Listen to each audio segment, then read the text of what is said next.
Yesaya ibice bitandatu. Igitabo ni ca Yesaya ibice ni bitandatu. Umurongo no wa mbere, Imana yiyereka Yesaya iramweza iramutuma. Uti amina. Mu mwaka Uziya yatanzemo nabonye umwami Imana yicaye ku ntebe y'ubwami ndende ishyizwe hejuru, igishura cyayo gikwira urusengero. Abaserafi bari bahagaze hejuru yayo, umuserafi wese afite amababa atandatu, abiri yayatwikirizaga mu maso he, ayandi abiri yayatwikirizaga ibirenge bye, ayandi abiri yarayagurukishaga. 3. Umwe avuga ijwi rirenga abwira mugenzi we asingiza ati, Uwiteka Nyiringabo arera, arera, arera, isi yose yuzuye icyubahiro cye. Imfatiro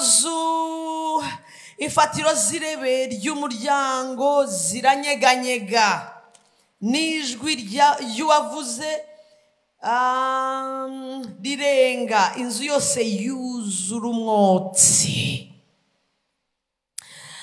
Maze ndavuga nti 5, ni ishyano ndapfuye we, kuko ndi umunyaminwa yanduye, kandi ntuye hagati y'ubwoko bufite iminwa yanduye. Umva akantu, amaso yanjye ariko abonye umwami Imana. Yovuga ngo amina. Mbega ubuhamwa bya Yesaya, itemoignage irakomeye. Aratinye ariko amaso yiwe abonye iki? Abonye umwami Imana. 6. Maze mu baserafi, reka dusimbuke kuri 8, numva ijwi ry'umwami Imana riti, ndatuma nde? Ninde watugendera? Maze ndavuga nti nije, bari jye utuma. Irambwira iti, genda ubwira ubu bwoko, uvuga ngo haleluya. Imana ibahezagire, Imana ibaho umugisha. Ngiye kuvuga ibintu nubwo novuga bitatu, tukaza gukomeza ku mugoroba. Turimo turavuga kuri presence y'Imana, turimo turavuga ku bwiza bw'Imana, turimo turavuga iyo gloire, icyubahiro cy'Imana cyuzuye ubuzima bw'umuntu, iyo cyuzuye ishengero, iyo cyuzuye igihugu, habiki bigenda gute? Amen. Reka mpere hano. Imana ibwiye Yeremiya muri Jeremiya 1:4, guhera ku murongo wa 3 wa 4, namubwira ngo utarabaho nari nkuzi. Itangura kumwereka ikintu yamuzaniye ku isi. Amen. Ni nko kumubwira ngo igicapo kimeze gutya. Bwana sifiwe. Utaraba, papa na mama batarahura mu nda, mbega bataragushira mu nda, jewe nari ngufite deja. Wari uri ahantu, ntabwo waje uri impanuka, ntabwo yari accident ngo bahuriye mu ishuri baterana inda. Accident zibera hano, ariko wowe waje ku mugambi w'Imana. Iyo umaze kubimenya, hari complexe n'ibintu bimwe na bimwe ushira ku ruhande. Hari nk'ibikomere usanga abantu bavutse ari ibinyandaro bagendana, akumva ntakwiriye, akumva hari ukuntu akagendana gahinda. Ni accident yabereye hano, ariko wavutse ntabwo ari accident, ntabwo uri impanuka.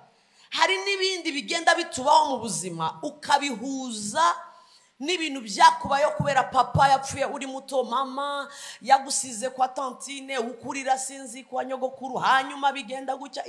Hari histoire n'ama histoire usanga yaffect ubuzima bw'abantu. Ayo ma histoire akagukora, ugasanga uri comporta bitewe n'ukuntu wakuze. Ariko ibyo byaje nyuma, wowe wabayeho ibyo bitaraza. Imana yari gufite mu mugambi wayo, nyogokuru atarakurera. Imana yari ifite plan y'ubuzima bwawe, ibyo byose ubupfubyi butaraza. Iyo ubimenye, ukubita hasi byakubayeho nyuma, ugafata ibyakubayeho mbere, kuko ibya mbere biruta imbaraga ibyaje nyuma. abantu bazosobanura ubuzima bwawe bitewe n'ibyo bakubonyeho. Imana isobanura ubuzima bwawe bitewe n'icyo yakuvuzeho utaraza ku isi. Abantu baguha definition y'icurico bitewe n'ibyo ufise. Imana iguha definition y'icurico bitewe n'uko ikubona mu mugambi wayo. Yobu yaravuze ngo ndabarahiye nta kibasha kurogoya imigambi y'Imana. Ibyo nubimenya hari ubuzima uzobaho bw'icubahiro c'Imana. Ndashaka wumve aba baserafi Yesaya yabonye amaze kubona ubwiza bw'Imana. Baririmbaga bavuga ngo isi yose yuzuye iki? Ntabwo bavuga ngo isi yuzuye amarira y'Imana. Ntibavuga ngo isi yuzuye gupfusha no kumera nabi. Bagiye kubona babona isi yuzuye icubahiro cy'Imana. Yuzuye icubahiro cy'Imana, yuzuye gloire. Isengero ryuzuye icubahiro. Ubuzima bwawe bugomba kuzura icubahiro cy'Imana. Now, tumaze iminsi tubivugaho, reka nshe vuba vuba mu bintu. Ijambo ry'Imana rivuga 1 2 3 nuvuga bitatu nkaza gukomeza. Ijambo ry'Imana rivuga bigasa nkaho biri impossible. Bigasa nkaho bigoye ku muntu. Ariko iyo umaze kumenya iyi quartier, twayise quartier muri iyi minsi, iyi quartier y'icubahiro c'Imana biragushobokera. Kuko buri quartier ibifise amategeko yayo, sibyo? Nk'ubu je nakuriye ahantu, haleluya, quartier hajya mu Cibitoke no kumutakura, twavuga igiswahili guhera mu gitondo paka mugoroba. Twakwambuka tukaza muri amakaritiye ngaha, twabita abana bo mu bipangu.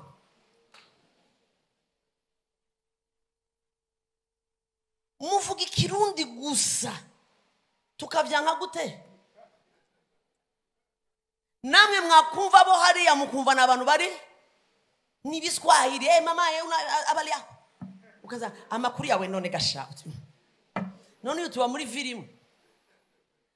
Bitegwa naho wakuriye inshuti yanje. Aho wakuriye haragukora.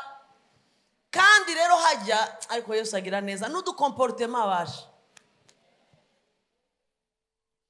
Nama comportement mujya mubibona namwe. Ebana hari udusigisigi vraiment. Hari utuntu tudukurikirana kubera amasite. Hajya hijya ubu ufise amaso ane. Mwe mufise abiri nk'uko Imana yabaremye. Bitegwa naho na quartier. Rero no mu mwuka iya de quartier. Hari quartier yitwa iyicubahiro cy'Imana. Iyo quartier iraryoshe. Ifise ururimi rwaho. Ifite atmosfere yaho. Hari ibintu byaho byose n'amahoro. Kandi yo quartier ntabwo uyijamo ari ukuvuye mu mubiri, uyijamo uri ngaha mu mubiri. Tuyiryohererwa hano. Naha ntabwo wongera gusenga za ndirimbo za chorale uziririmba. Tuzozajya Imana we turarusha isi y'umuruho. Kandi kibamba gikubisaho ntabwo wogenda. Turashaka kuza, turaje Mana we, turaje udukize isi, turaye itu. Iyo ndirimbo nayo muzi. Dukize isi itu, n'abacuranzi ngo itu. Kandi uje kuyimukiza uzanye pistole yo kwiruka. Bivuga ngo bararirimba ibintu badashaka. Tuzoza huri Imana we, hari umunezero, hari amahoro. Nonaha yatuzanye kwapfira. Ibyo byose wumva dushaka usanga hariya, aha niho yashatse ko tubibonera. Turenjoyinga ngaha, turira amahoro hano, dukirira indwara hano, dukorera Imana hano. Yesaya mu buhanuzi yarabikuruye 61 no cyangwa 60 aravuga ngo iyi si izuzura umwijima, ngo ariko izuba ryo gukiranuka rizarasira ubwoko bw'Uwiteka. mu gihe abandi barindagira muri iyi si bakubita ibibambasi, twebwe ntidukubita ibibambasi. Turi hano nk'igisubizo. Izuba ry'Uwiteka riraturasira, iyo ni gloire. Kandi iyo umwijima ari mwinshi, abantu bashaka kwirukira hari umucyo. Mwabibonye?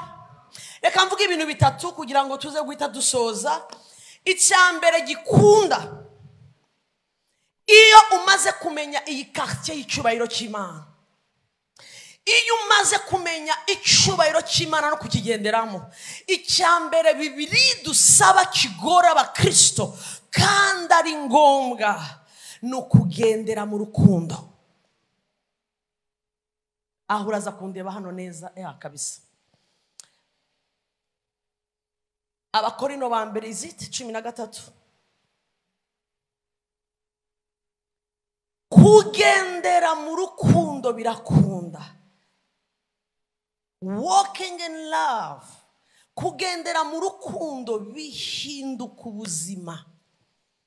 Bibiri iravuga mu Bakorino ba mbere bekangaye 13 ugera ku murongo wa mbere. Nubwo novuga indimi nk'iz'abamarayika, nkakora ibikomeye, nkahanura, nkakora ibiki ntafise urukundo, Bibiri ivuga iki? Mba meze nk'icyuma kivuza induru mu ijuru. Mba meze nk'icyuma kirangirira. Ndasenga, reba ngaha. Mukanya bari barimo baradukubitira izi ngoma, sibyo? Urumva ukuntu bisakuza iyo bakubita? Ngo iyo utagendera mu rukundo uri kwisi, Bibiri iravuga ngo iyo uzamuye amasengesho yawe, bajya kumva bakumva ibintu bisakuza.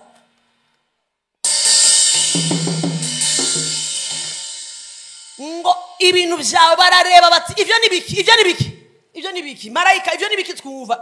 Ni Liliane basha arimo arakora, arimo arakora ibiki, arimo arakora ibiki, ngo arimo arasenga. Kutagendera mu rukundo bideranje ijuru. Amasengesho yawe azamo inkomyi.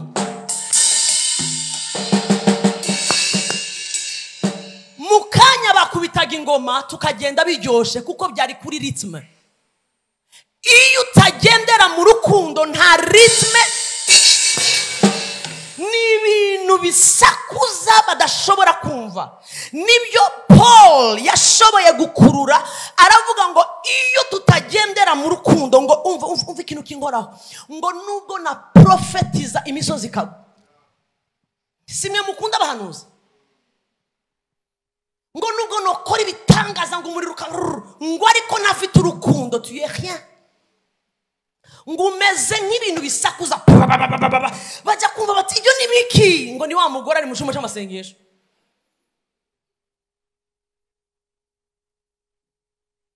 Ndashaka wumva ibintu twirengagiza kandi bikomeye. Bibiri iravuga, ariko mbega mwahasomye, simbukayo nubwo novuga kimwe nkarekeraho.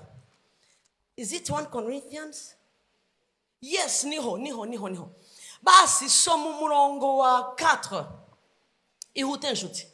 Urukundo rurihangana rukagira neza, vuga ngo amen. Urukundo ntirugira ishyari. Urukundo ntirwirarira. Kwirarira no kwirarira nawe.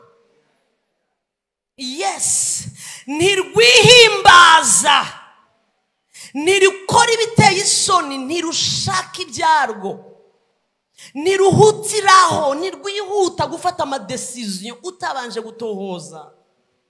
That is love. Ntabwo urukundo ruhubuka, ya de decision dufata zikafekta benshi kubera kubura urukundo, kubera guhubuka, kubera kutihangana. Hari ubuhamya, hari abantu bakurikira Grace bumvise, n'umumama nk'umukobwa wanje wo mu mwuka yarampamagaye arambwira ati pastor arira, I'm sorry ndagiye. Ugiye he? Ati kuko uri mama spiritual, please imodoka ngiye kwisiga muri gare ya Nyabugogo, ngiye gufata bus ngiye Uganda. Uje kumfatira abana ku ishuri, nti mu izina rya Yesu. Sa bigenze gute, habaye iki? Ndamugani no, niba unyubaha hagarara hugeze. Numva aravuze ati simpagaze ndagiye. Urugo rwanje uzorukurikira uzorurebera. Umugabo we n'umukozi w'Imana, ndamubwira nti mukozi w'Imana, ivyo nibiki bikubayeho? Ati pastor, nawe ari wowe aho twahereye kandi ugaratwaye. Arimo ariruka muri gare gufata iki bus ija Uganda. Ati ndagiye Uganda, nzova Uganda nja abiwabo benshi baba mu Burayi. Nzosanga bene mama uzandebera abana jewe. Aho nari ngiye ndahagarika, ndamubwira ni hagarara huri. Ndanse pastor, nukuri ndakubahuje. Ingufata imodoka ndayisigira kanaka muri gare, uyitware umfatira abana. Niba unkunda ndakwizeye umukozi none habaye iki? Mbwira basi kibaye. Barambwiye ngo umugabo wanje bamubonye kuri Bourbon Coffee ateruye umukobwa mu ruhame rw'abantu. Nisa ati yego barabimbwiye. Mbajije umwe arabimbwira, mbwira undi uri hafi yaho, simbuka ni muri ville, centre ville Kigali, simbuka urebe. Agiyeyo asanga agasuzuguro imbere y'abantu. Ubu rero byamurenze ko narimwe arabikora kuba dukoze mariage. Umuntu w'Imana aterura gute? No, ndagiye. Ndamubwira ni tegereza jewe nsingereyo ndebe, tubicaze rimwe turebe ko ari ibyo. Mami sinegereza, antesheje isoni. Abantu batatu nohereje bose basanza kikiye. Kukikira munabyumva go. Niruka nsenga, ndamusanga yamaze kwinjira muri bus aricaye. Ndambwira nja kuvuga gahoro ni none. Oya mama pastor, igiye kugenda. Numva umukara arambwiye ati wowe umuvugisha, fata passport. Yari hejuru mu gakapu, urumva yataye umutwe. Fata passport ugire gute? Usohoka aragenda gute? Niyo none reka ndakubwire. Ndunama nshafata ndayifata, abona ndirutse ndasohoka, arankurikira. Mwana araguma muri bisi yambuke gute? Abaramanutse tuja mu modoka yenda mbwene icaraho ndagutegetse icaraho ntahuja. Passport yanje ni ntahujya mu izina. Tegereza abana barimo araguhamagara ku ishuri, ubwo telefone iri muri amasaha yarenze yo gufata abana. Ndumwe aka kavuyo kose basigende ejo banza utunganya ibintu. Ati pastor simfise umwanya ndagiye, yazomenya ko ndi mwene.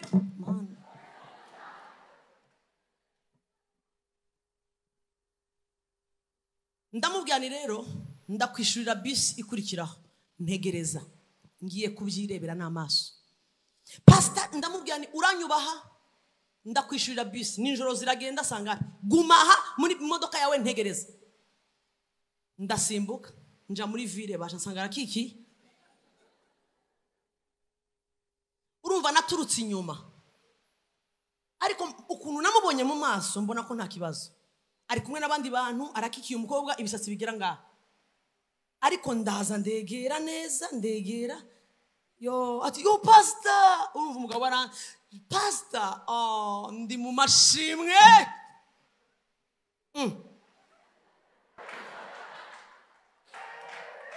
None ibi bihura gute? Amashimwe koma sinzi ko mwabihuje. Mitambona kagakobwa karamufashe cya mwizosi, kajya kamujyamaho ni umva no kabwira akani kazi nibirimo biraba inyuma baje. Niyo amashimwe je urumva ndi kuri pressure, ndi kuri pression, murabyumva. Ndashaka kumenya mamagare.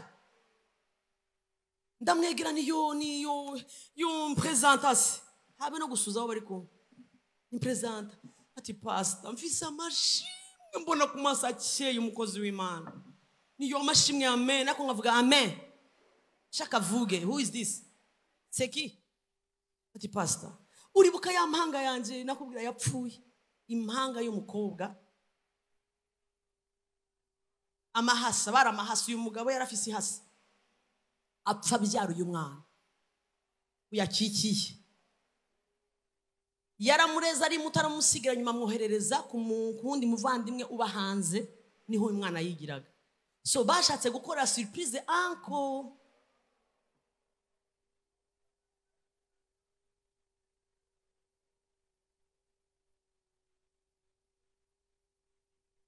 Mbega surprise yari gakoze.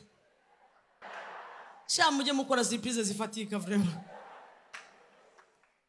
Mbega surprise baje. Iriya yankuye umutima ndakora hiye. Niyo nivyo ningwino nsuhuze kugira ngo amuveho. Ngwino atagira nundi atuma none ngasanga yambutse. Ningu nsuhuze jeri yo turakubonye sheri icara ngaho ndamukuraho. Mu bwenge. Niyo nivyo yo nishari nindaje ndakuzanira gift sinibuka n'ibintu navuze umutima ni wari uhari cyanda sohoka gato mfata telefone niyo uragasize mbega nukuvuga ni terme tuvuga ngo mbega utaye mbega urafashwe uramwaye pasa nibiki ko ambye ngo yarakimbukikiye numva uzi umwana kikiye ni kanaka turabesha pastor mbwizo umva niwe bakoze surprise ubu nta nuko bazi kubizi barashaka gukora surprise genda wigirize imza mu rugo wigire nkaho utabimenye wamara panga surprise yakuzaniye amakado urabesha pastor ndagiye unyene ndagiye aba yakije imodoka pastor ariruka abwira umwarimu w'abana kuko nkunda nzandira abana mu rugo baba barabazanye abageza mu rugo ibintu byose yari yabigize gucya nanje mba ndamugezeho nabatayaho ko numvise tutangira gusunika intebe dusubizaho ziri imyenda tumanika varizi dukuramo tuba turumva pi araje ndamubwira nti ambara maske sekate aja kumwakira umugabo ku muryango yes sheri nareba filme agashaka plastique ntibikunda akana kacakaraza inyuma ngo I'm here ngo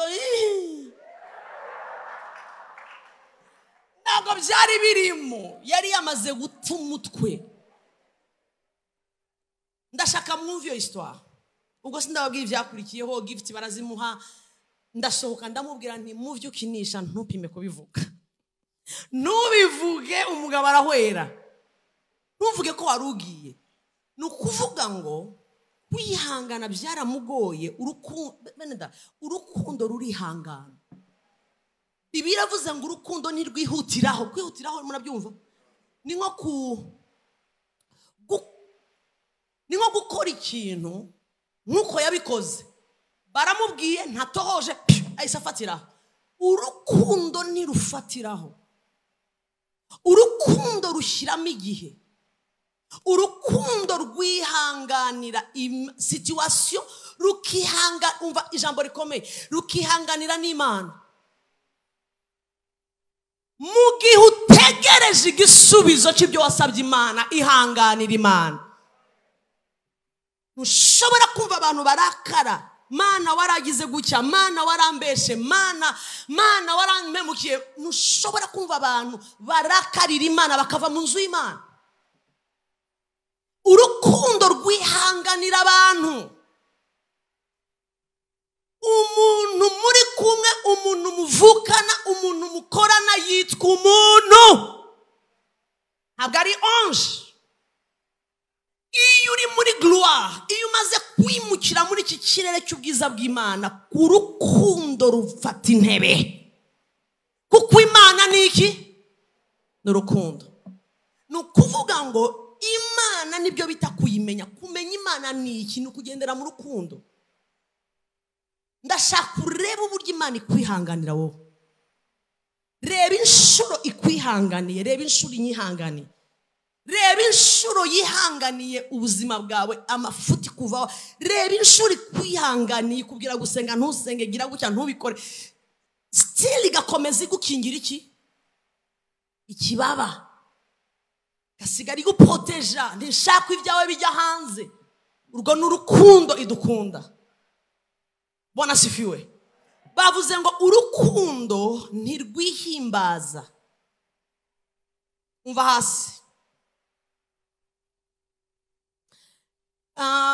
ntiruhutiraho ntirutekereza ikibi ku bantu, ntirwishimira gukiranirwa kw'abandi, rwishimira ukuri. Umva seti, buri umwe wese nahasome, tugende twese ufise Bibiliya. 1 2 3 karindwi, 1 2 3 aho tuvuga rubabarira byose, rwizera byose, rwiringira byose, rwihanganira byose. Turasubiramo 1 2 3 rubabarira, rwizera, rwiringira kandi rukwihanganira. Aho harahagije. Urukundo rubabarira byose. Ngaho reba hano, ukurikije umutima wawe ubabarira byose. Njya mbwira abantu dukorana umurimo w'Imana, nkababwira ngo iki cyanditswe kitaraba ukuri turacyari kure, kuko kubabarira byose, mon Dieu Seigneur, ubanza aricyo cyanditswe gikomeye muri Bibiliya. Kubabarira bingahe? Ariko uzi ibintu abantu bagukora, uzi ibintu bakuvuga, uzi ko umuntu yicara agahimba ikintu, uzi ko ku kazi boss yibwira agakora ibintu kibaza ngo se kwasa, uzi ko umwana gukorera ikintu kumva ugiye kwiruka, uzi ko shangazi yiyamira akavuga ngo ni je wamuroze, uzi ko iyi si yuzuye abantu batujombagura every day.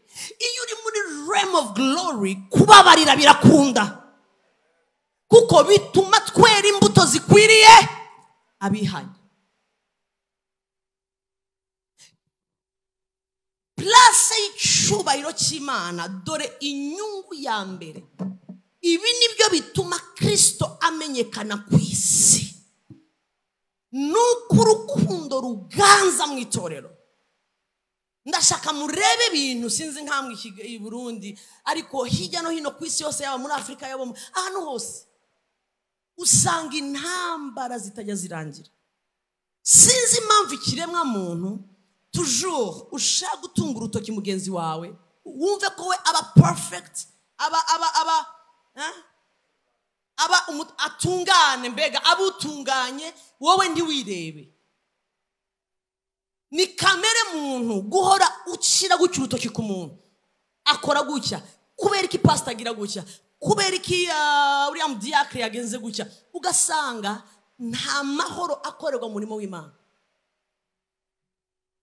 Nigeze kujya kubwiriza hano kera nari mfite umubebe wa 5 mois, kera muri aba babiri bari ngaho, hama sinzibagirwa bira bintu byarandije amarira.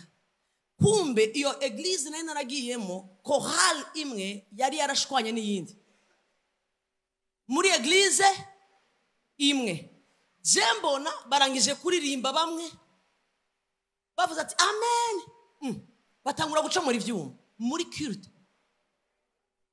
Mpari nicaye imbere kugira ngo abagiye gukurikiraho batagira gute, ko mutavuga nk'abatabizi, batabikoresha, kandi bari babizi ko abakurikiyeho ntavyo bafise.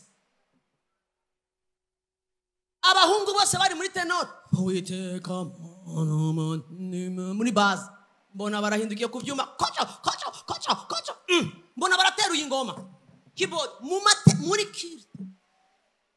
Umuyobozi wa gahunda ati nimuwe murasenga basha, muhumiriza amaso, humiriza, uraduhumirizisha kubera ibiri imbere. Baracomoye, baratwara, nifata gutya, ntegereje igikurikiraho. Muzi cyakurikiyeho? Reka duhamagare korale ya kabiri iraza, baca baraza, bari bafise ka gitari gusa. Umwana agacomeka aje imbere, bamushiraho mikro kuri gitari, atangura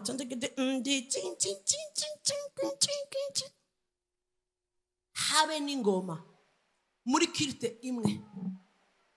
N'umushitsi yabibonye, uwari we wese yagize gute, yabibonye. Barangije bajya kwicara, tubakomera amashyi, pastor arazamuka, habe no kubivugaho, yarabivuze biramunanira abivaho.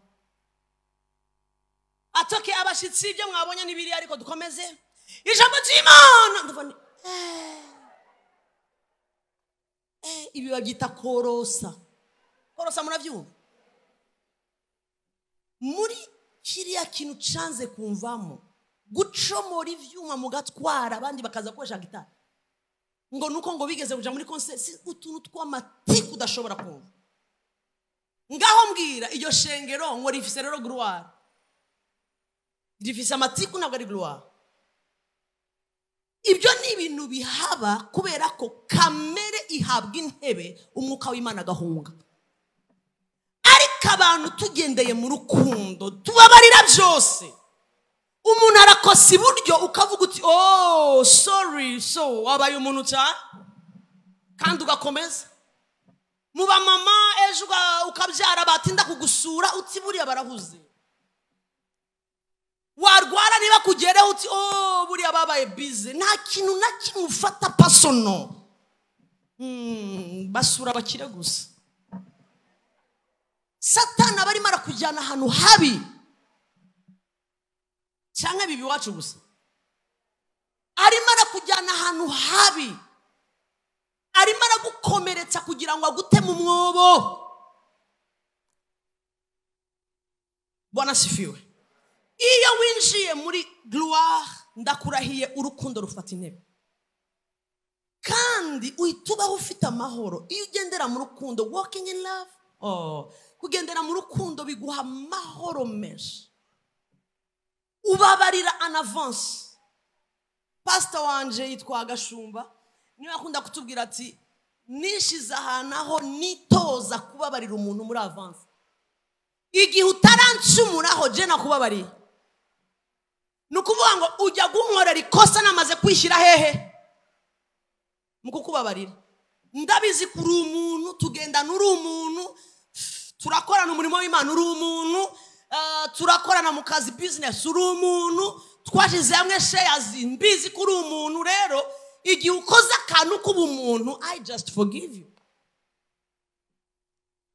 vuga ngo hallelujah hanyuma mbabaririra iki kintu mbabwiye kirakomeye cyane umbwire mugenzi wawe ngo shangwa gendera mu rukundo n'ukuri gendera mu rukundo hari ibintu byinshi byakubabaje ariko gendera mu rukundo babarira tantine babarira oncle babarira kubabarira kurakubohora kukwinjiza muri realm of glory kubabarira bitwinjiza ahantu narabyibonyeho byarambohoye binyinjiza ahantu nashobora gusobanura ubukase umurongo ubukase Liban ni nko kulaunchinga iyindi realm kujya bashiraho Liban bagakata bafungura ikintu ku mugaragaro urukundo kwiyemeza kugendera mu rukundo ubukase Liban mu mwuka my Jesus uba winjiye mu kindi kirere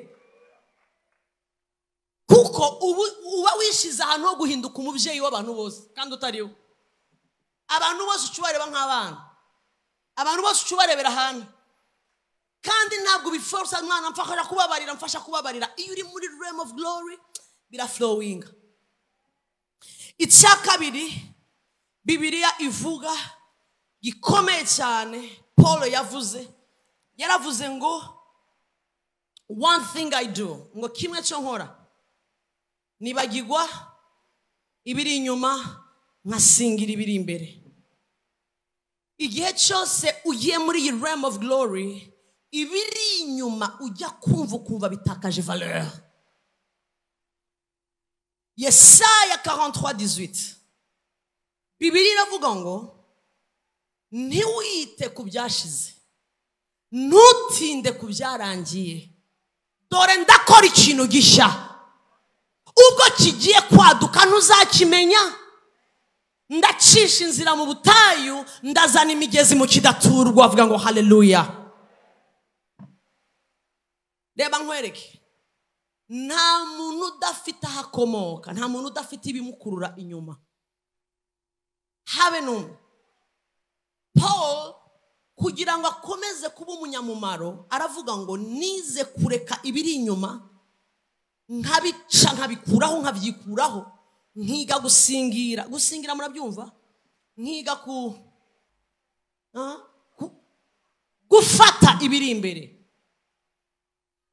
umva ndakubwira ibintu byarangiye mu buzima bwawe ibyabaye ejo ubu byamaze kuba passé sibyo ibyabaye imyaka 2 ishize byabaye passé ibyabaye 20 ans iheze byararangiye rimwe mu tuntu satana akoresha kugira ngo aguheze ahantu udatera intambwe mu bwiza bw'Imana ibinakora afata ibyarangiye agashaka kwereke ko bidashoboka kutera imbere arashaka kwibutsa inda 3 wakuyemo uri muri university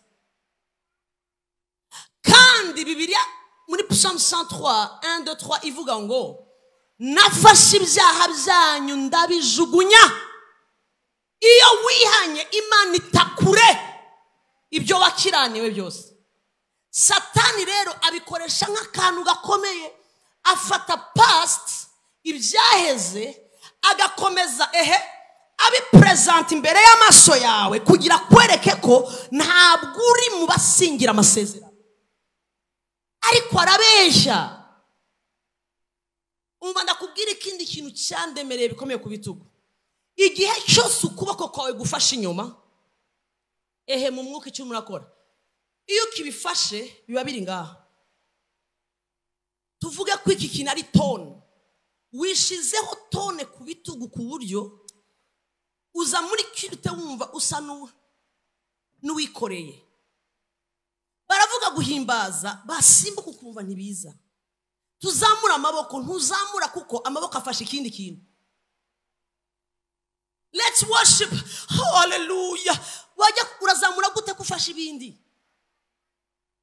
ntabwo bikunda ndi occupé déjà amaboko afashe ikindi kintu hari ibintu bindi ku bitugu hari image urimo urakomeza wibonamo irimo irakugora mu mutima hari ibintu wakoze mbega bijyana bikoreye iki ukomeza wikondana kumbe urimo urikorera hari raporo bampaye iyo hari ibintu bambwiye biraha birakubuza kuavansa kujya mu bwiza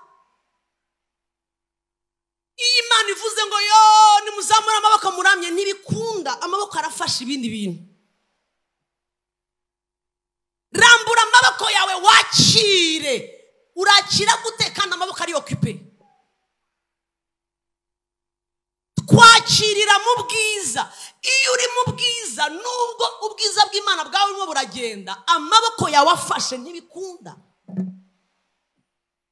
kuko hari ibindi bintu ugikikiye hari ibindi bintu gifashe hari ibindi bintu bikikoccupye uri occupé y'ibintu byabaye 2 ans passé hari ibintu bakirimo baravuga hari ibintu bavuze ejo hari ibintu Paulo aravuga ngo yo ibyo byose nabitaye inyuma nsingira ibiri imbere Yesaya aravuga ngo ntiwite ku byashize bireke bigende nkubitira ukwegereye bireke bigende kubita cyane amajoro menshi Satana aramubeshya ntabwo umukubise uramushuhuje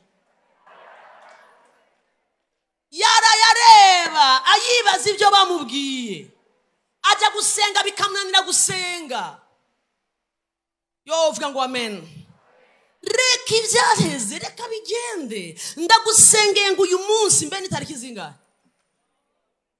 uyu munsi kuri iyi tariki tangira ubuzima bushya bufite umunezero ibyakera rekura reka tugende imbere vuga cyane ngo ibyaheze ndabiretse nibishe bindekure uyu munsi aka kanya ndatanguye n'umunezero n'amahoro n'ibyishimo ndagiye muri fitira yanze neza bikubere gutyo mu izina rya Yesu bikubere gutyo mu izina rya Yesu amarozi barandoze shangazi yatwaye akenda k'imbere atware n'amenyo ntacuba niyongera no kugaruka uzomubwire ngo wibagiye umusatsi niwumvaje mu baturanyi uzomubwira ati yo yaje erega ntawe ushobora kuvuma uw'Imana yahaye umugisha iyo uri muri gloire hari amafuti atadufata ngo yagiye hariya hepfo ngo bamuha amazi ngo arimo n'ibintu azohekenya amire ntacyo tuba. Icyo Satani agukorera akuzuza ubwoba, ntabwo bakigufiteho ubushobozi. Cubabwira ngo yagiye mu baturanyi, mubwire ngo azatware n'urukweto, ndamuha n'isogisi n'ugutwi, nazafate n'amaherero. Kandi utivugisha, iyo umaze kumenya uriwe, you let it go. Bireke bigende mu izina rya Yesu. Reka ibyo bavuze bigende, kugira ngo winjire mu bwiza. Reka ibikuremereye bigende, vuga ngo pu genda. Reka bigende bivume rakara. Reka ayo matiku adahera agende. Uzi ko kundi bafata gome gome murayibona, bagafuta kuri ukibaho icyama kakanya ukagira ibintu futa. Iyo image wirebaho ngo barambwiye impamvu ntarakora mariage nambaye maske uko mbaye Yesu. Niko bambwiye hari umuhanuzi yajya hepfo mu Kamenge, nagiye yarambwira arakubwiriye. Bibiliya iravuga muri Yakobo, ni mugenzure imyuka yose. Iguha uburenganzira bwemera ibyo baguhanuyeho, niba ubyemeye cyangwa ubyanze. Pastor nigeze gura n'umuntu aruzuzwa, umugabo warapfuye sha. This man bye. Basi yayoba no kubandi umugabo wanje. Kandi si umuntu ntarinzi, nari muzi, narinzi ko yavuze. Attention, mitandamure wa maso namubwira niko Imana ikubwiye. Ndeba neza, ndavyanse. Bibiliya itanga uburenganzira, ni mugenzura imyuka yose. Ni ico aho kivuye ndachanse, nta rupfu nakiriye iwanje. Mbona raraka yabigize personnel. Ati ningwiki. Ati none urashaka kuvuga ko ntavugishwa? Biraba rero, ni none uri muhanuzi nyabaki, unezezwa no kumfakara. Ni ibyo byonyine binyeretse ko umwuka wawe udafatika. Negerayo gato, ni fire back to the sender. Nahaniruka nja kureba ko ariho. Ubwoba buca buza. Nagiye kumva numva mu mara, ndavuga ni byo bavyo. Nja kureba nsanga ni mari mweri gikoma. Ndamureba aramwe ati ni iki kumba nawe kanuye. Aramwe ngo urapfuye. Ati ngwiki, ati fire. Ngo hari n'amarozi ngo ku mujyango, ngo abana bawe barayasimbutse, abo bakobwa bari bakiri bato, ngo barayasimbutse, ngo uburero nukureba neza, ngo bazokura bafumbara ngo batazamuka, ngo kuko ngo babaroze ngo kubudu utuntu. So umwana wanje azoba kantu. Bahaguruka urebe, baransumba. Nuko nanse ibibi bahanura. Mwige kugenzura. Nari mvuze ngo ibagirwa ibyaheze, igakureba image y'Imana kuvuga. Ariko wavuze ngo amina. Icya gatatu, iyo uri muri gloire, ibyarindamo bihinduka igihombo. Muramfasha mu Kirundi. Ibyari inyungu bihinduka ubuhombe. Ayo majambo ni Paul wayavuze. Aravuga ngo ibyarindamu yanjye, ibyari inyungu yanjye, narabirebye byose ndavuga nibi ni igihombo tu. In fact hari ijambo bakoresha ngo yarabirebye abona na amase.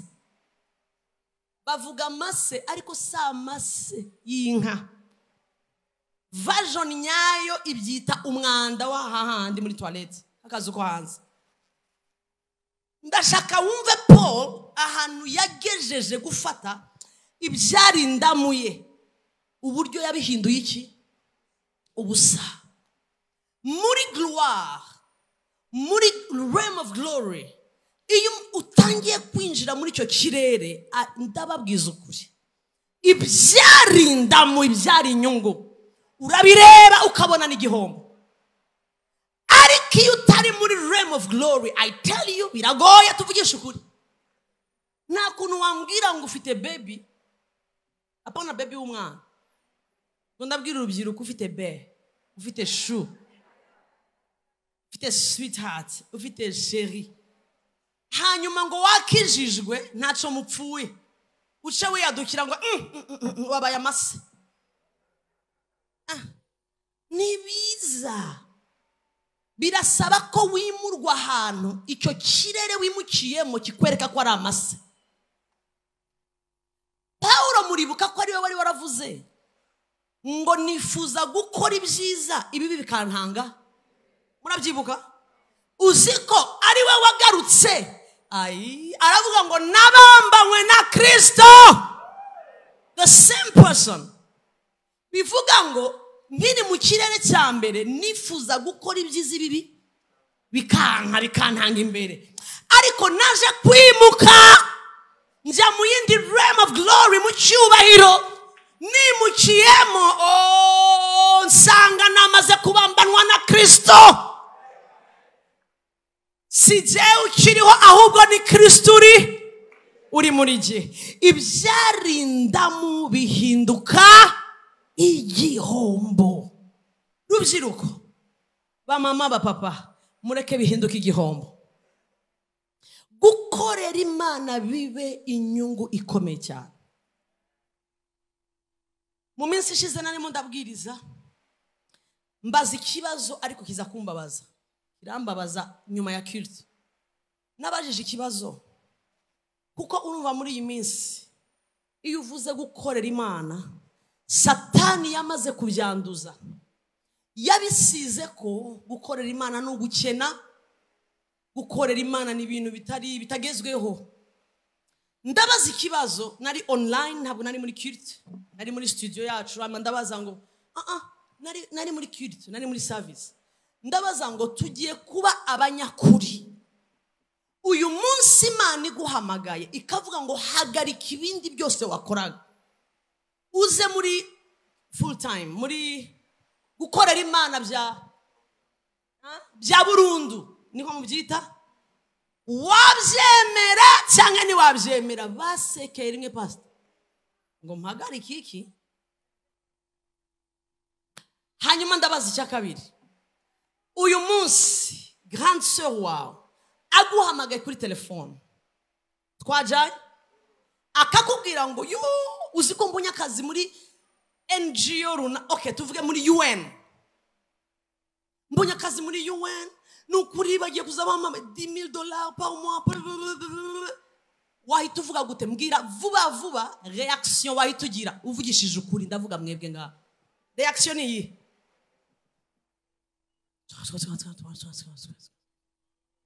Reaction iyi vugisha ukuri.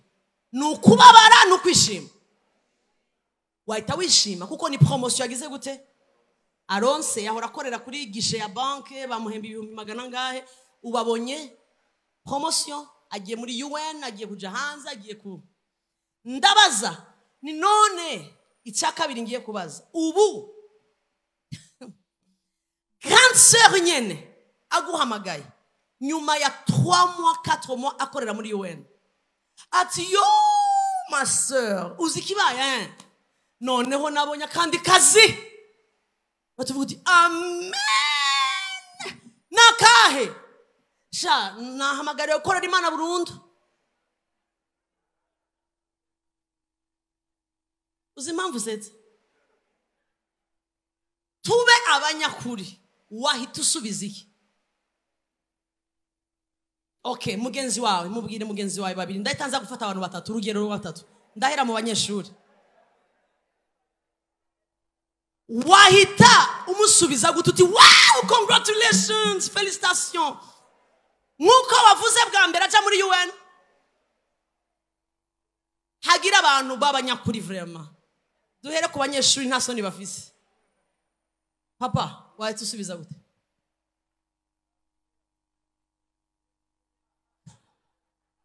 Uri umunyakuri cyane. Aravuze ngo no mubwira ngo subira mu cyuma cy'amasengesho usenge neza. genda wongere ubaze hama reka ngaruke. N'ubwa mbere avuga kuri UN ko yabonye akazi, wo mubwira ngo banza usenge. Wo mubwira gute? Wo mubwira Imana yishuye. Amen. So Imana yishuye, ntabwo aho baza gusenga pour confirmer. Basenga iyo hageze ko Imana ivuga ngo ingu nkorere.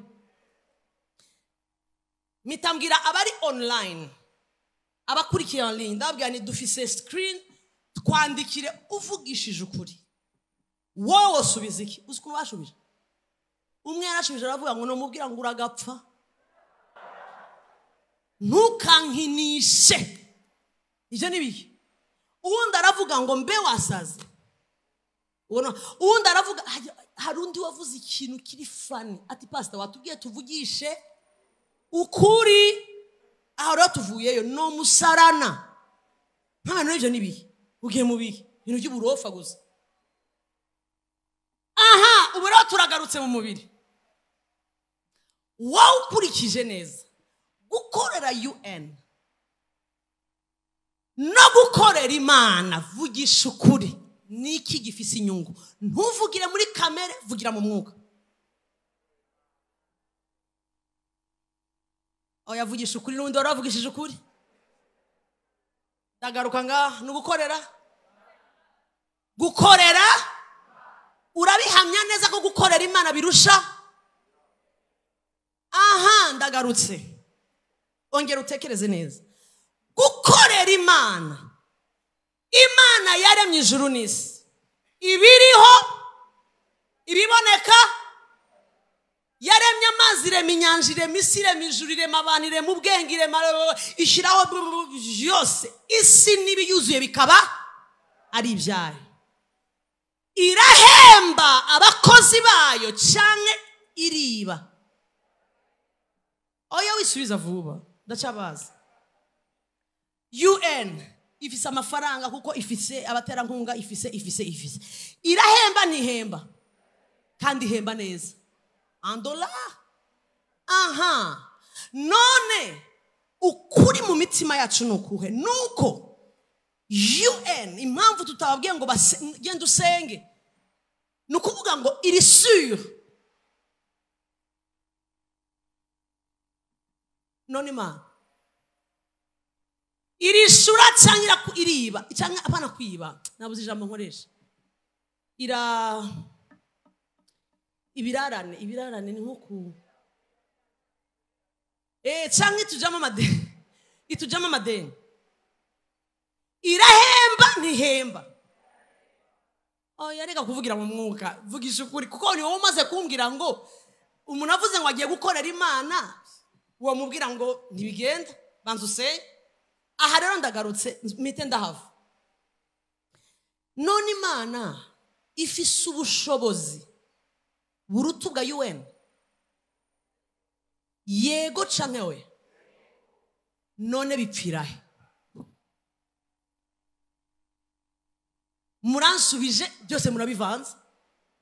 Murambwiye ngo Imana ifise ubushobozi buruta ubwa UN. Kuyikorera nibyo byiza, ariko uwagiye muri UN umukomeye amashyi. Uvuze ngo agiye gukorera Imana, mu gifaransa byita gute? Full time, à temps plein. Uyisumushyiraho iki? Ku buryo uri umugabo ukabibwira madamu, yakubwira ngo nimunzanire ikiboko. Bwa mbere sheri ngiye kukubahuka, no guzitura mugiye. None icyo ni giki? Je ndashaka musobanurire, ndava ngamu bisobanuye. Niki cyatubayeho kitwereka ko gukorera Imana no gupfa nabi? Ni igicapo twaguyemo abatubanjirije baduhaye, ariko kitari ukuri. Ni kinyoma, nububeshi. Nigeze kuba ndi kuri aeroport mbere na jahe, kandi dutegereje haza umuntu twiganye kera. Ambonye ati, oh pastor, nsigaye mba hanze niduherukanye ni yego shani yo ati ukora iki ndabona ubu je ni pasteur ati ako kanya cafunga isura ati wo pasteur gute ati okay ati twicare iyo image yarambabaje mbega abonye ko mfise ikibazo gikomeye ku buryo tubanze twicare yumve icyambaye mitandicara vuba vuba ati okay rero je nubwo twiganye twari inshuti ati if you have ngo niba ufise ikibazo vraiment it's okay tell me shobora kugufasha tugashaka umutahe ugacuruza ariko birabintu byarambabaje vraiment twoshaka umutahe ukagira gute ugacuruza nk'inshuti tukabwira abantu atariko ibintu byo kwita pasteur vraiment jeune ntabwo ari ivyawe vraiment ndumurokore uranze ndumukristo pasteur atonage nivyo nibi basi juiteka wite business woman shakirindi zina ibyo bintu bya pasteur ngo erega mbona yicaye ari mara niho kumbwira ngo reka kwicira isoko ufise ubwenge bwinshi ushoboye ibintu atangira kungira inama ndamureba nagiye kumva numva amarira agiye kumanuka ku maso tekereza rero Imana itureba mu ijuru ireba mu mitima yacu niyo mpamvu uyu munsi Imana ihamagara umuntu akavuga ngo mbe pasteur yafashwe n'ibintu ngo je mbe pastor yesu ariko pastor burera arasenga cyangwa nasenga yumva ari ibintu biri kure wazonsengera mu pasteur wumva ari ikintu giteye isoni sibyo pastor abantu bumva ari ibintu biteye isoni hari no kuntu uzana ureba hasi wigira ukuntu wumva ari ibintu by'ububabiloni ntabwo ari ibintu bigezweho si ibintu bisharamye si ibintu by'ubupasiteri ngo baguzo gusengera ngo bazokwimika kuba diacre n'ibiki reka nkorera Imana ntazina mfite kandi hanze muri UN bavuze ngo bagiye kukwimika kuba ikintu runaka wokwa wemera vuba ndashaka murebe hanze ya gloire hari ibinyoma twafashe ariko iyo tuje muri gloire intebe yo gukorera Imana ihinduka iya mbere uba fier njambwira abantu nkababwira ngo uyu munsi niko kuri Imana ndeba mu mutima umbwiye ngo ugiye kumpa akazi runaka unshire muri office runaka uko nukuri no kubwira ngo uribeshye office nicayemo oh Jesus intebe nicayemo nkayizungurutsa muri office nkorera nitwa agent w'ijuru kwisi biruta ibintu byose nabonye ku buzima ari hanze narahakoreye ari amaposte narayabonye ari mazina narayabonye ariko nta na rimwe ryegereza no guhura n'icyubahiro nabonye mu gukorera Imana Uwiteka yaravuze ngo umuntu nankorera Yesu yaravuze ngo Imana izamwubaha ngo jewe na data tuze tubane nawe gukorera Imana ni level y'ikirenga reka mbwira abakristo muryoherwa no kwicara va ku ntebe vraiment gukorera Imana it's an opportunity ni opportunité y'ikirenga reka ndababwiza ukuri twakabaye tubirwanira nsubiremo twakabaye tubirwanira samedi vendredi soir uhamagara abadiakra abapasteur nzokora iki nkora iki habuze iki mukeneyehe nkorehe kandi uba ndakubwiza ukuri mu bintu nabonye byankoreye ikintu gikomeye ni gukorera Imana kuva naza gukorera Imana ku gatuti narabwiye ngo ejo nari mfite 18 ans bwa mbere ndibuka nshinga eglise ya mbere pastor j'avais 18 ans 18 ndahano biti Butare kuva icyo gihe reka ndababwiza ukuri Satani aragapfa aratubeshya niyo nicaye niribaga nicaye muri church nabaga ndeba ahantu rimwe kuko nari muri praise and worship iyo myaka yose nabaga ndimo ndaririmba ariko wa mutima wa responsibility ubukubwira ngo reba ikintu kitamo kiragenda neza rimwe mbona umushitsi araje imodoka hari ukuntu yaboneka muri parking n'imbere mbona protocole ntibaraza yari mu mibyizi mbona hari ukuntu agiye kwakirwa bitari byiza kandi pastor wacu yaratarahagera mikro mitandayifasha gutya umuntu kuko hari ikintu mbonye mwayibona ndayifasha umuntu gutya ndanyerera gahoro gahoro nunamye nkuko noca hajya mitandiruka ncinyuma ndiruka ndagenda ko kanya wari agomba kumwakira bari bashizeho sinzi ibibazo yari yagize muri ambutse yaje ngeraho mbona nyine nawe n'umushitsi yaravuye Kenya yabaye stranded ntabwo azi ndasohoka sinsohoka muri bazo cyo kintu mba ndahageze ndafungura umuryango ndamwakira ni nta cyongereza cyo gena rinzi ni Jesus araza ndamwakira tutangira kwinjira mu rusengero ndamwakira nyine numva sinzi pastor hari ndacara umukristo nshifite n'uburenganzira buhamagara nde pastor ni ibintu bikomeye cyane sino kusimbuka protocol ariko nubwo ntosimbuka protocol mbonye ikibazo this is my church ntabwo no kwicara ndamwakira ncanja imbere hajya ako kanya narinzi ndamubaza ariko nahuye n'ikibazo vraiment ndamubaza ni tukwakiriza iki urumva ushaka kunywa iki uzi cyo yambwiye ngo amazi ashushe mwitere munsi ico gihe ntabyo twakora ibyo n'iminsi yari amaze yanywaga amazi ashanzwe none usabye guteje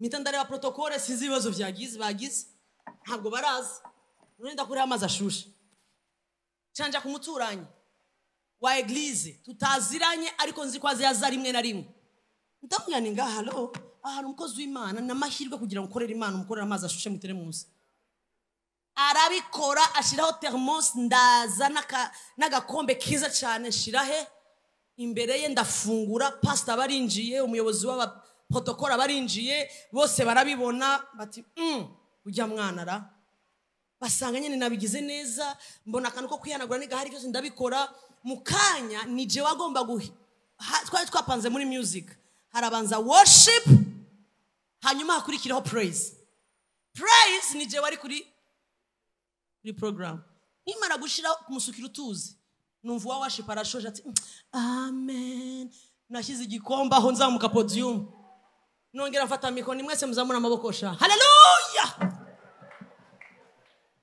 dushoje pastor arambwira ati none wowe uberaho cyari nka Saint Esprit